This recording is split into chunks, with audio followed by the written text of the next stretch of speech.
अभी नतीजे पूरे नहीं आ रहे हैं। आप कह रहे हैं कि कोई चमत्कार होगा, लेकिन हम आपको मजबूत विपक्ष की बधाई दे रहे हैं इस समय। हम आपको अभी के आंकड़ों के हिसाब से मजबूत विपक्ष की बधाई दे रहे हैं, लेकिन मुझे संजय राउत कुछ कह रहे हैं क्योंकि अयोध्या सीट, वो सीट जहां पर राम मंदिर बनाया गया, वो सीट बीजेपी के हाथ से निकल रही है। संजय राउत को सुन लेते हैं।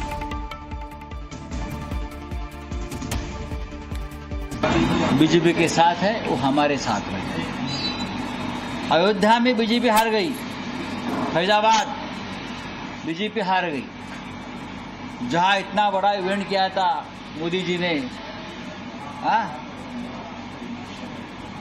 ध्यान 14 दिन का व्रत किया, कल ध्यान किया।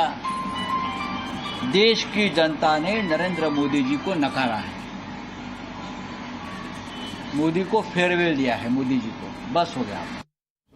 अब ये देखिए 2-3 अगर इनके बिंदु निकाले इनके बयान से कि अयोध्या जो कि फैजाबाद लोकसभा सीट के अंदर आती है, फैजाबाद सीट हार गए बीजेपी, वो कह रहे हैं कि वहां देखिए लल्लू सिंह, हालांकि अभी परिणाम घोषित नहीं हुआ है, लेकिन वहां पर समाजवादी पार्टी आगे चल रही है। दूसरी चीज वो कह रहे हैं मोदी जी को फेयरवेल अब दिया जा रहा है। बामजी सर, ये अयोध्या फैजाबाद सीट अगर बीजेपी हार जाती है, अभी तो पिछड़ रही है, ये क्या इसे माना जाएगा? 2 बार से यहां पर 2014 से लगातार सांसद है लल्लू सिंह। नहीं, ये तो बिल्कुल सबसे सरप्राइजिंग रामलला की प्राण प्रतिष्ठा, राम मंदिर का मुद्दा, और उसके बाद अगर ये सीट बीजेपी कर रही है, जनवरी 22 के बाद ऐसा होना तो नामुमकिन टाइप सिचुएशन है, मगर ये हो रहा है।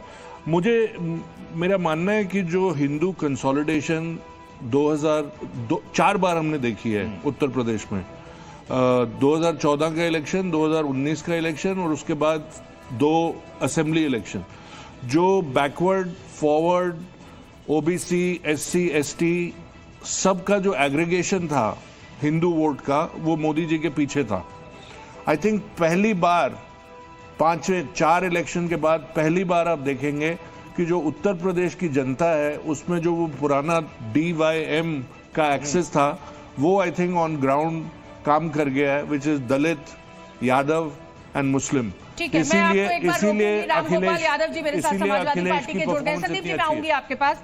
रामगोपाल जी, प्रदर्शन तो आपका शानदार है, और लेकिन केंद्र की सत्ता से तो दूर ही दिख रहे हैं अभी आप, लेकिन यूपी में हाँ आपको बधाई मिलनी चाहिए, और मुझे लगता है कि इसके लिए आपकी रणनीति को बधाई मिलनी चाहिए कि आपने जो उम्मीदवार खड़े किए वो बहुत मजबूत किए, और ये हम पहले चरण के मतदान से हम जी न्यूज की चर्चा में ये बात रख रहे थे सामने।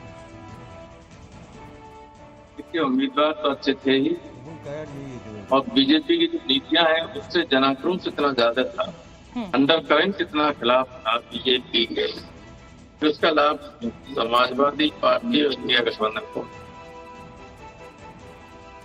तो रामगोपाल जी, उनकी गलती का नुकसान फायदा आपको मिला है। प्रत्युष, आप अपना सवाल पूछे। रामगोपाल जी, आपने एक बयान दिया, आपने कहा कि इंडिया गठबंधन की सरकार बनने जा रही है, लेकिन सर फिगर्स तो आपके पक्ष में नहीं है, तो क्या एनडीए के सहयोगी आपकी तरफ आ रहे हैं या आपने अप्रोच किया है? नहीं, वो आप लोग 400 जिता रहे थे, तो हम नहीं जिता रहे थे। अब आप रुक जाइए अब आप रुक जाइए रामगोपाल जी, आपने जी न्यूज नहीं देखा। हमने AI पोल किया, और उस आर्टिफिशियल इंटेलिजेंस के पोल में हमने जो आंकड़ा दिया था वो 305 से 315, यानी हम एनडीए को 305 सीटें दे रहे थे, और उसके बहुत नजदीक है ये आंकड़ा। हमने 400 पार नहीं दिया। महापोल और पोल्स में जरूर वो आंकड़ा दिखाया गया, लेकिन जी न्यूज ने 305 से 315 का आंकड़ा दिया था। गलत थोड़ी दिया था, हम सरकार बनाने जा रहे हैं। सरकार बनाने से ज्यादा हमारा एक बार हो भी चुका था लीड, लेकिन चुनाव में तो गिनती होती है तो कुछ आगे पीछे होते ही रहता है। तो हम क्या माने कि समाजवादी पार्टी इस वक्त ये मान रही कि हम एक मजबूत विपक्ष की भूमिका निभाएंगे या सरकार बनाएंगे?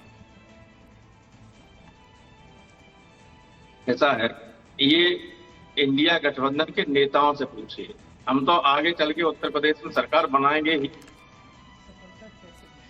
चलिए सर, हमारी बहुत बहुत शुभकामनाएं आपको। बड़े दिनों बाद समाजवादी पार्टी के खेमे में खुशी की लहर है, तो आप उसको सेलिब्रेट कीजिए, लड्डू वड्डू खाइए, खिलाइए, और आपसे अभी जब फाइनल नतीजे आ जाएंगे तो फिर एक बार चर्चा होगी। बहुत बहुत धन्यवाद। और प्रत्युष, अब थोड़ी सी समय की पाबंदी है, मुझे लगता है हमें यहाँ रुकना होगा एक बहुत छोटे से ब्रेक के लिए, लेकिन कहीं मत जाइए क्योंकि ये फाइनल टैली जो है, अभी भी नतीजे आ रहे हैं और ये इसमें बदलाव हो सकते हैं। आप देखते रहिए।